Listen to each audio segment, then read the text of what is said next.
High বন্ধুরা, শুভ মকর সংক্রান্তির বিধি শুভেচ্ছা আর অনেক অনেক ভালোবাসা। তো এই বছর আমার পাপা সোনার কিন্তু এটা প্রথম মকর সংক্রান্তি। তো চলো, বাবাকে নিয়ে আমি বেরিয়ে পড়েছি পাশেই একটা মন্দিরে। তো চলো ভিডিওটা দেখতে থাকো আর আমাদের সঙ্গে থাকো। আর এই দেখো, তোমাদের সাথে কথা বলতে বলতে আমি কিন্তু চলে এসেছি ঠাকুর দেখতে। মানে আমার পাপাকে কিন্তু আমি মনসা ঠাকুর দেখতে নিয়ে চলে এলাম। দেখো, পুজো কিন্তু হয়েই গেছে আর আমি এখন আছি বাপের বাড়িতে। সত্যি কথা বলতে মায়ের মুখটা কিন্তু একদম অসাধারণ লাগছিল। কি শান্ত আর কমল, তাই না? তোমরা কমেন্ট বক্সে জয় মা মনসা লিখতে ভুলো না যেন।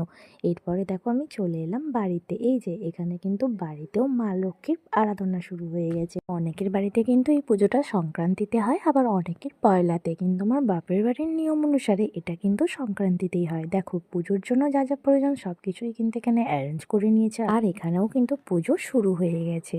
চটপট করে কমেন্ট করে জানিয়ে তো কে কোথা থেকে আমার এই ভিডিওটা দেখছো। আর এই দেখো, পুজো হতে না হতে আমার পাপা সোনা কিন্তু প্রসাদ হাতে নিয়ে নিয়েছে। মানে এই যে দেখছো কড়াইশুঁড়িটা, ও কিন্তু পুজোর থালা থেকে নিয়ে নিয়েছে। আর এই দেখো, আমার বড় পাপাও কিন্তু প্রসাদ নিয়ে বসে পড়েছে। আমি বা বাচ্চাই কেন, এই দেখো হাতে কিন্তু বৌদি ভাই আমার প্রসাদ দিয়ে দিল।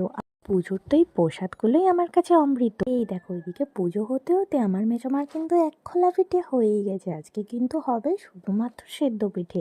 আর এরপরে দেখো, আমার মেজমা, ঠাকুমা, বড় মা, উষ্মি, দিদিভাই সকলেই কিন্তু পিঠে করতে বসে গেছে জোর কদমে। মানে আজ কিন্তু ঝোড়া ঝোড়া পিঠে হবে। তো আমার ভিডিও তোমাদের কেমন লাগলো অবশ্যই কিন্তু কমেন্ট করে জানিও। আর কে কোথা থেকে আমার এই ভিডিওটা দেখছো কমেন্ট করে জানাতে ভুলো না যেন। দেখা হচ্ছে তোমাদের সাথে নতুন কোনো ব্লগে।